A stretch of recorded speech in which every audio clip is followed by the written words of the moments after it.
I just want to give you a little bit of my personal history with the American flag. I was a Boy Scout when I was a kid, and this is the late 60s, and one of the things you learned was how to treat the American flag. It was an incredibly sacred thing.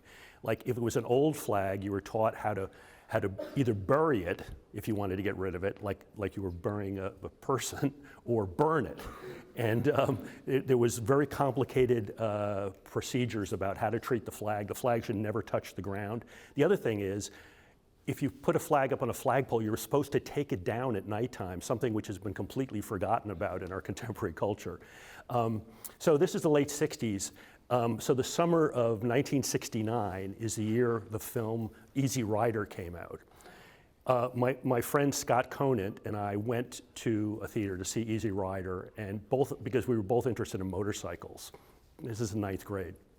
And if you remember, Peter Fonda had an American flag on the back of his jacket, as well as an American flag on the gas tank of the bike.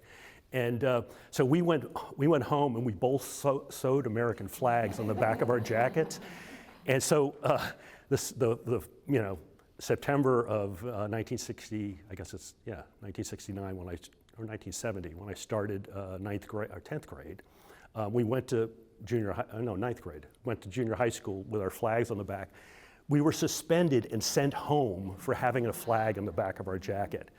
Now, in the ensuing decade, flags, Calvin Klein started making sweaters with flags. There were flags put on every conceivable thing. So my childhood was this transition between the flag being this absolutely sacred thing to being, I don't want to say profane, but there was everything connected with Vietnam, with flag burning and all of that.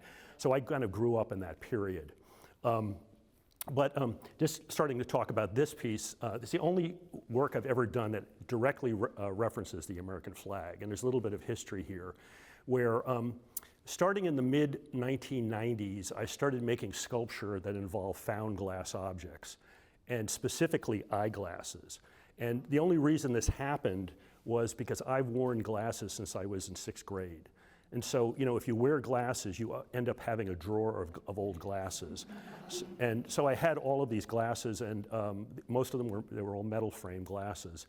And in the mid-90s, I was looking at them, and I'm thinking, these are really interesting. What could I do with them?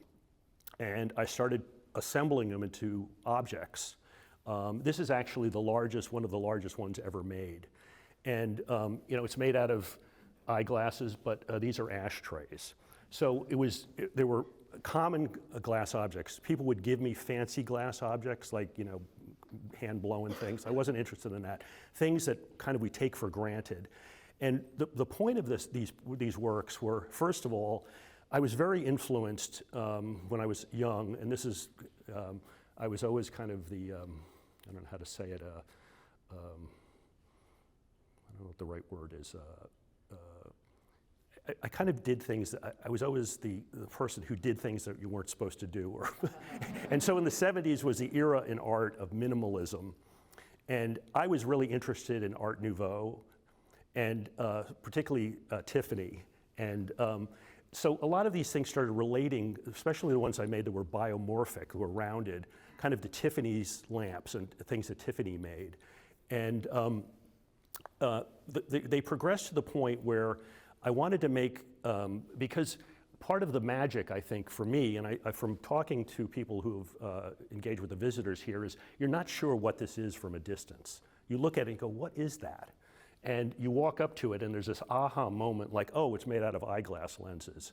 Some people don't even recognize these as ashtrays because ashtrays have become like less fashionable now. But I like that idea of this mystery of this object, of being drawn into this mystery. And part of it is that I think a lot of my work, maybe this is putting it too much on a pedestal, it's kind of the Socratic method. Instead of giving answers, I like asking questions of the viewer, like giving a question to the viewer, like what is this thing? The thing is, I wanted to make a flag. As you could see, the field of stars is reversed from where it is. I wanted it to be a little stealth. I didn't want it to scream flag right away. Just like discovering that these are eyeglass lenses and ashtrays, I wanted the viewer to kind of come to the realization of what is the proportions of what is this thing, and realize at a certain point, oh, it's a flag. And what kind of I don't know, maybe the right word is not confusion, but there's a certain level of confusion at that point. Well, what does this mean? And this piece came directly out of the series I did prior to this, where I was making these cantilevered surfaces out of lenses that went off the wall, and they were based on movie marquees, like the marquee in front of a theater. And so they would come off the wall, and light coming from above would cast refractions on the wall. And I was thinking about the idea of the theater being a place with an audience of people, and everyone, the eyeglasses are surrogates for eyesight.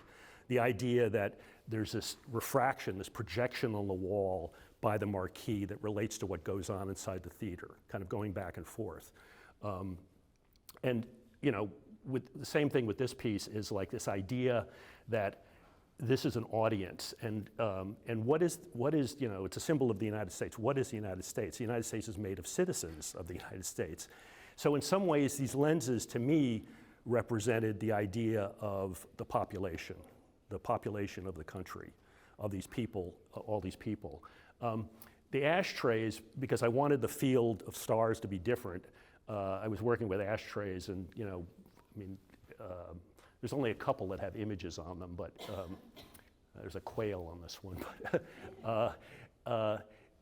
I kind of was thinking about this in kind of a funny way, where ashtrays are really dysfunctional objects that talk about human frailty, the idea that we're smoking cigarettes. Eyeglasses are prosthesis, which help us in a way. So they both these things deal with the human body in kind of different ways. And when I was thinking about this beforehand, I've never said this in public, but I was thinking about that famous quote from, what's his name? Help me here. The famous quote, I'm laying in the gutter, but I'm looking at the stars. That's, the British, what's his, Oscar Wilde, thank you, he got a prize. So I was thinking about that quote from Oscar Wilde of the idea that, laying in the gutter but looking at the stars. The ashtrays talk about our frailty, but yet we're looking at the stars. We're looking up. There's something, we try to be positive. This is one of the largest ones I've ever made, as I said. And one thing that interests me about making the ones that are objects is what happens when you get up close to them, the idea of getting lost inside this object too. And the piece is called Transparency, and I struggle a lot with titles of work. I want the title to have some relevance to the work and maybe add another level of meaning to it, but the idea that perhaps government should be transparent. Now this was made over 15 years ago, so it's before the current political situation going on in this country, but this idea that government should be transparent. The government, the country is made of individuals that add up to, our civilization. Interestingly enough, and this will relate, where is James? Where did it go? I'm doing something now, I'm working on something now that doesn't relate to the American flag directly, but it relates to James's piece, what I want to share with you. And it's going to be a flag, but it's not going to be an American flag. So I work primarily with found objects most of my career. And one thing I grew up with, once again, was everyone knows the spread eagle symbol that people would put above their doors, their garage doors, or their house, mostly cast out of aluminum. Well, my family, when I was a kid, had two of those. There was one over the garage, and there was one over our mantelpiece in our living room, like above the fireplace. And these things were kind of a big part of my childhood. And I started seeing them for sale for like a couple bucks at flea markets and tag sales. And I started buying them, and so I have like 30 of them. And I was looking at them, this is last year, and thinking, there's something in this, what can I do with it? And it was the start of the big political divide in the country. So what I did was, I started cutting them in half. Wow. And here, this is the symbol of the Great Seal of the United States, which is on our dollar bill. So there's the image of the flag here, but there's also the ferruled, the flag that's on a pole, but you can't really see the stars and stripes. So the point with these is that I wanted to do an installation where they ran up a wall. There was like two columns of them running up the wall, the left wing and the right wing. And so I'm making a flag based on this. I'm going to realize the installation at a location to be announced once it's confirmed. But I'm making a flag which will fly over a building in Greenpoint, Brooklyn. There's an artist named James Esber who's done a thing for about 6 years called the Grand Flag Project. It's on Grand Street. And he invites artists to make flags that fly in this building. So the flag is going to be this. And it's left wing, right wing. And and once again, what I like about this image is that depending on your political orientation, you could bring, what does this mean exactly? Everyone knows that there's a division going on. Everyone knows that. There's a split.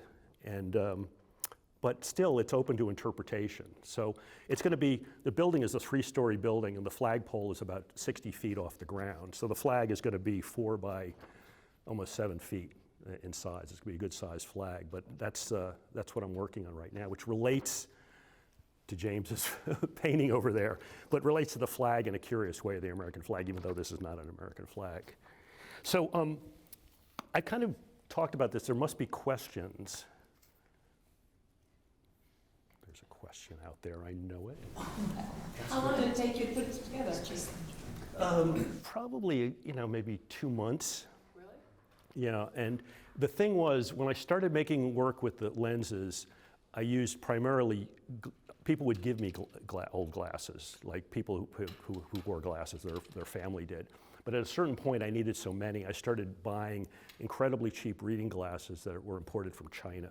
And you go to CVS or wherever and they sell reading glasses and they're like $15 a pair. I was buying them for like 60 cents a pair because I was buying them in bulk. So I needed a lot of them.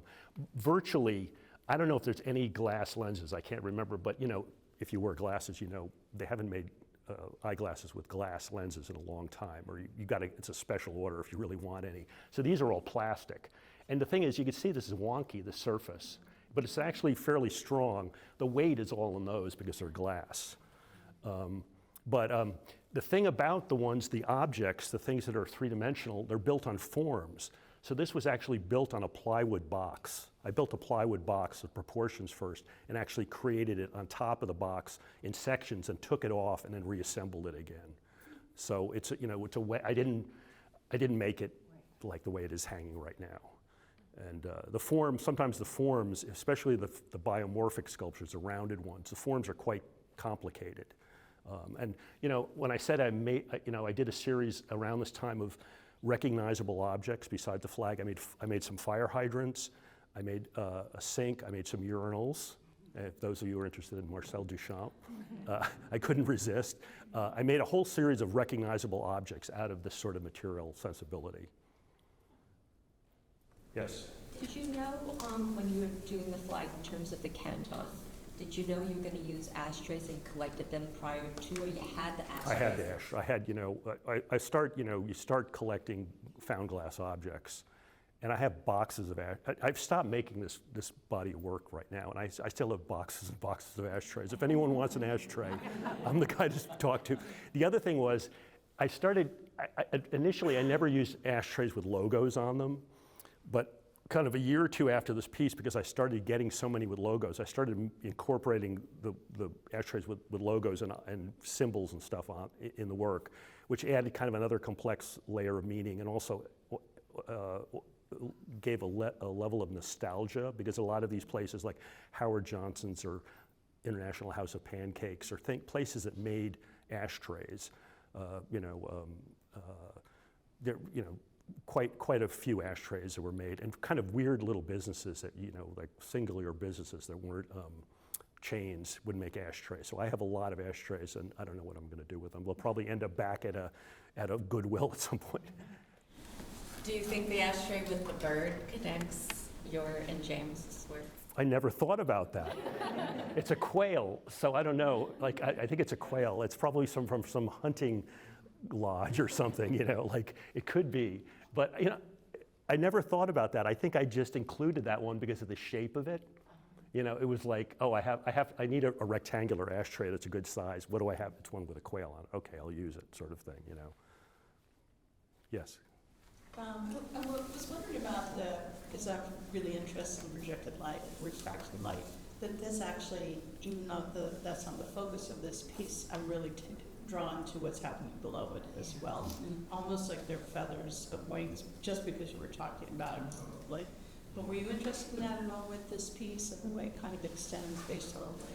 Well, like I said, all of these pieces, especially ones made with lenses, have these fields of refraction depending on the light source. And I knew this one wasn't going to have a big one because it's a box essentially hanging on the wall. The other thing is it was influenced by, and once again, I wasn't aware of Jasper Johns' flags things when I was a kid. I was only in the 70s when I got to be a young adult when I became aware of Jasper Johns' work. I was very influenced by John's early work, you know, up until the crosshatch paintings, which, you know, have gotten a lot of attention recently. There's a show in New York of them right now. But, you know, I was thinking about Jasper Johns' paintings of the flag when I was making this. And like, the thing was, I didn't want to slavishly recreate a Jasper Johns in any way. It was like, how can I take on this territory of taking a familiar object and making you look at it differently the way Johns did with the flags? And once again, you know, Johns is doing those in the 60s when there was a lot of political upheaval. And I was a kid in the 60s, and as I described with the Boy Scout and the Easy Rider thing, it was like I was, you know, I was engaged with that as a child, but only became aware of Johns as an adult, really young adult. Did I answer your question? Kind of. I mean, you know, the other thing is the light does so many different things. There's no one way to light any of these pieces.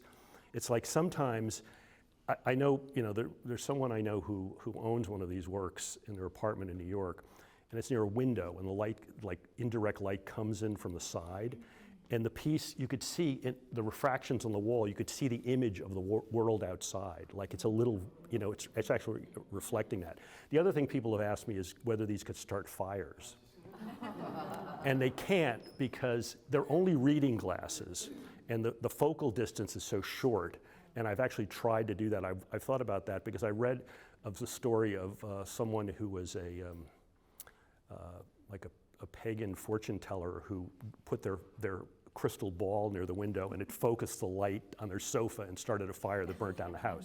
So I was like thinking, oh, could this light a fire? And like it can't, which thankfully it's, you know, good news. So. Is this the only flag, or have you done other flags? This is the only flag piece I made. And the other thing I'm very happy, and I told Carrie this, is that this has never been seen in public. That I made it, and it's like, what's the year? I think it's 2007. So in 2008, I think, this is owned by the state of Connecticut. They have a Connecticut Artists Collection. They came to my studio, this committee, and saw this and said, oh, we'd love to have this. So it was sold out of my studio, but it was never exhibited. And so it was up in Hartford in the Office for the Arts, in the building where the, you know, Office of the Arts is for the state, hanging in a hallway. So people in the building saw it, but, you know, the general public never saw it. So it's like, for me, it's like great to get it out actually and have people see it. And particularly now with what's going on you know, politically, I think I'm very happy to get out in public. When it comes to the assembly of the flag, you said you made a plywood box, so you have like the dimensions kind of laid out. But when it comes to actually putting the eyeglasses in place, do you kind of go about that like a free-form way, just kind of fitting it and just seeing what works, and then? Yeah, exactly. The thing is, I have made some pieces that are symmetrical, like the human body, where if I use a lens on one side, I'm echoing it, so there's a center line, and so they're symmetrical. Those are more complicated because I have to pay attention to that symmetry, especially if we get away from the middle line. This thing is just completely random, you know. And most of the works I made in this method are completely random. Yes. Hi, I was going to ask a question about the light, but someone asked if you addressed that. But can you repeat again, this was bought by the state of Connecticut, this piece? Yeah, it was, I think in 2008 or 2009, but it was never shown. They got it right out of the studio, and it's been up in their office, the Office for the Arts in Hartford. Yeah, so the thing was, you know, for me, it was like when I found out that it was going to be included, that Carrie wanted to include in the show, I was super happy. It's like, oh, well, people will actually see it. Not that, I mean, people did see it in Hartford, but it was a limited audience. It wasn't like you could walk into the building and see it. So you said you were influenced by Jasper Johns, but I'm always amazed at why people want to make art with the American flag. And in 2017, was there something? Well, it's such a potent, it's such a, I mean, a symbol. And the other thing that's interesting about it, and I think John's work touched on this, and we talked about this actually there was a lecture at the opening of the show, about how the flag is both an object and a symbol. It's a physical object, but it's also a symbol. And there aren't a lot of things in the world like that. And I was kind of fascinated with that idea of turning it into an object, but it's also a symbol. And then once again, you know, my approach to it was diluting it somehow to make it not so obviously the American flag. I wanted people to look at it and try to, what is this thing? And then this moment where, oh, it looks like a flag. You know, the mystery to me is like a huge part of making things. If there isn't kind of a sense of mystery about a work of art, I like mystery. I guess that's what I'm trying to say. You got James had a question. I just have a comment. Yeah. Question, but I love the piece, and I can't stop thinking about all the eyes and how lenses shape our perceptions of the world, but symbols also can shape our perceptions of the world, like the flag, and then also the ashtrays, because tobacco was such an important part of pre-colonial life and in this continent as something that probably brought people together. You know, it seems like the ashtray is often thought of as like a bad connecting to something cancer-causing, but it could also be seen as something sort of beautiful and, you know, to bring a substance that brings people together. So anyway, just things that occurred to me. I wasn't gonna say that when I got up, but I thought I'd say it now. Well, you know, it's funny that I've made works with ashtrays where the ashtrays are not vertical, but they're horizontal, so they're usable in a way. They're sculptures that you could use as like they have multiple ashtrays in them. And on several occasions, I've exhibited them with cigarette butts in them to kind of drive home the thing. And my wife, Mary, was like, who hates smoking, she said, don't put those cigarette butts in there. Like, that's disgusting. And like, I actually had a piece a couple of years ago in a show in New York City, and there was a cigarette butt and a whole cigarette in this piece. Someone stole the cigarette. So, but any other questions, comments? So, yeah. I also love that, you know, their eyes and the citizens that as you referenced and seeing and sitting here and looking at it, they remind me of cells, you know, like cells that divide, and in fact we're all really the same. That's the reason. Well, you just reminded me of something that I have like a limit. I have some rules. I had rules when I made these pieces, and one of the rules was that all the spaces were going to be triangular. So, because if you put together rounded objects, the least amount of you could form a triangle. So there's no four-sided hole in any of it. There might be one on the side. I have to before I say that, but they're all and so it's a way of packing rounded objects as close together, which relates to cells, but also relates to bubbles. Because some of these, not this work so much, you think about bubbles on the surface of water, you know, soap bubbles, that sort of thing, which are fleeting. I have a sort of a workflow question. How were you able to braze or solder these together without melting the lenses? Did you pop the lenses out? No, I've gotten very good at it. I use a low temperature silver solder, lead-free silver solder, so there's no lead, and it's some with a soldering iron. It's very easy. The only thing you've got to do is you've got to grind the frame a little bit where you're soldering it, because quite often there's lacquer or there's a coating on the frame to stop it from tarnishing.